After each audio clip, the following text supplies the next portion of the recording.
mindset as you go into Game 5? Before I start, I want to apologize to y'all. I didn't talk the other day. I was quite a bit frustrated and very careful of. Didn't want to get myself fined, but more so say something and make it sound like an excuse when you struggle and lose. And I didn't come up here and talk, and I felt like a coward when I got home. So I wanted to apologize to y'all for that. As far as three, we just got to win a game. Win one game, take it from there. I think that's our mindset. Do all that we can, figure out a way to win one. You win one, everything changes. So that'll be our mindset going into Game 5. Draymond, players like Ant are going to get theirs at some point in the game, but do you think that tonight was more a lack of a defensive effort on you guys or just some star power that they had?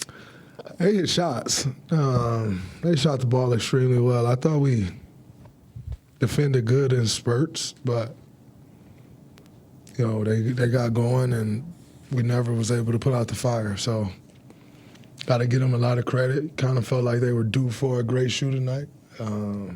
Sucks that it had to be tonight, but it was, and we just got to figure it out and coming back in Game 5. Draymond, you guys were closing the half really well, and then, of course, Ant hits that big shot at the very end.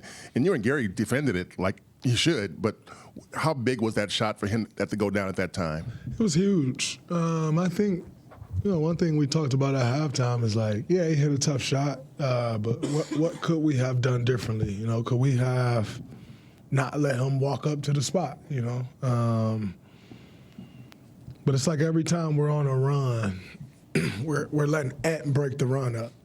And somebody can break the run up, but it can't be their best player. Our defense should be so keyed in at that point during a run that it can't be their best player just getting to a spot and raising up. And I'm not just talking about that play. There were several points, we're on a run and even last game, he get to the free throw line and just raise up, and it's like, so I think we got to do a better job there. And that's not one guy. That's a complete team effort when you're guarding a guy like that. So I think we got to be better there. Once we get the run, just got to put up more force defensively.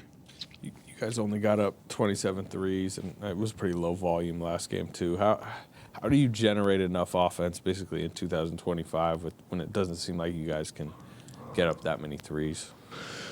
Yeah, I think number one, everybody got to be ready to shoot. You get the opener, you got to let it go.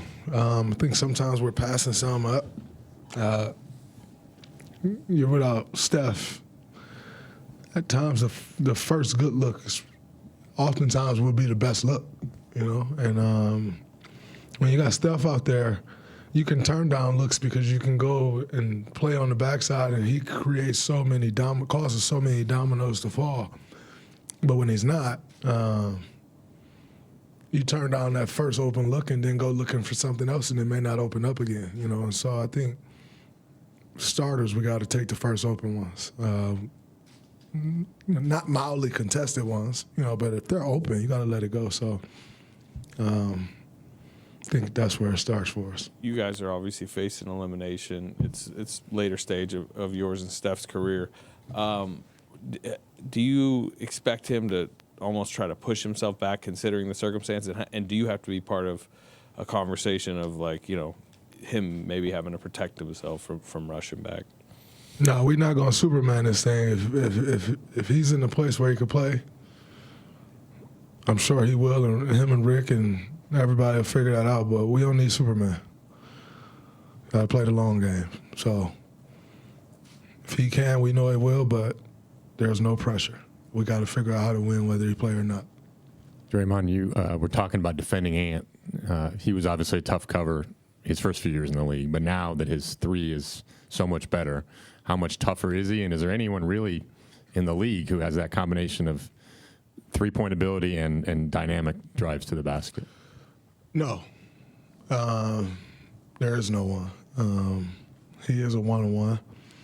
But I think, with the increased volume, the ability that he's worked his tail off for to be able to shoot the ball like that, makes him a tough cover for sure. But I think we also got to do a better job. Like, his first ones can't be off an offensive rebound, kick out threes. I think he's using some of them to get going the last couple games. So we got to do a better job there of taking those away. And if we don't get the rebound, you got to go into a scramble, not give up them open threes. Draymond, with Jimmy, what's the difference tonight when he takes 9 shots as opposed to the last game when he's taken 26? I mean, we obviously need them shooting the ball, but their defense, they were collapsing on them today. So we tried to pick up that slack,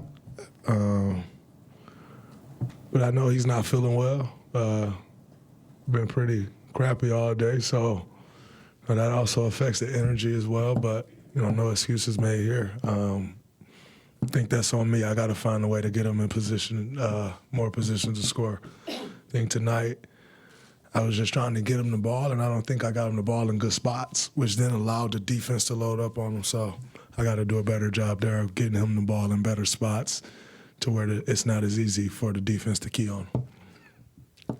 Hey, Draymond, can you talk about just morale of Steph at this point? Like, how's he holding up? You saying you don't want to be Superman, but I'm sure he's putting the weight of the franchise on him. And just overall, just your thoughts on just how I guess unlucky the playoffs can be. Sometimes Tatum looked like he's done for the season. I don't know if you saw that or knew that, but just I guess the life of the playoffs. Yeah. When you're competing for championships or trying to, the most important thing you can have on your side is health. You start getting a month, 2.5 months longer into the already long season, and injuries are more likely to happen. So you try to do all that you can to prevent that. Send my love to JT. Never wish any injury on anybody, hoping that it's not what everyone thinks it is. Such a great young talent in this league. Does everything the right way. So hate to see him go down.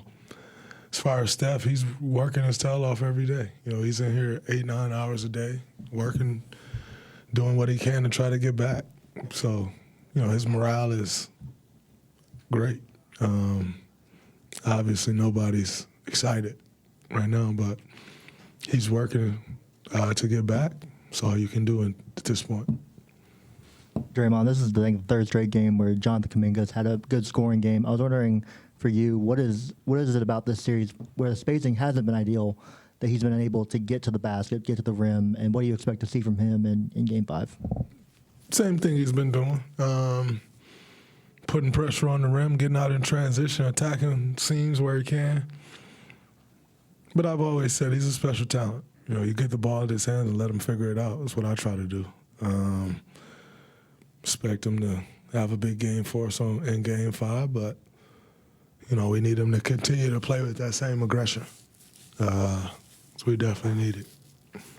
Draymond, if Steph can't go in Game 5, what's the non-negotiables you guys absolutely have to have in order to come out of Minnesota with a win? We got to get loose balls, long rebounds. I thought we did a pretty good job of pushing the pace for parts of the game today, but if you get loose balls and those long rebounds, that ramps that up even more,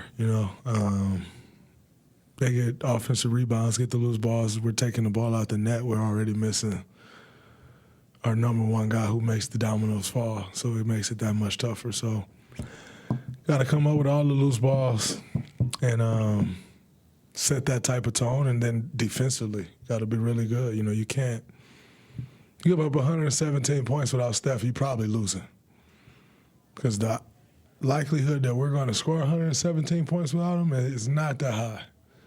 So everyone has to commit to getting it done on the defensive end, everybody being on the string. That's how we can give ourselves a chance. To follow up from the other night, could you elaborate on what you meant by the agenda, statement you made? I've moved on.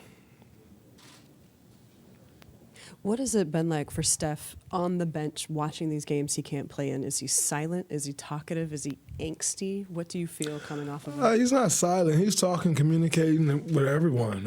He's kind of a voice between the coaches and the players, at the moment. But you can tell he's antsy. He grabbed the ball here and there, started dribbling, want to shoot. He's definitely antsy, but, he's as involved as he can be. All right, we got Looney ready to go. No doubt.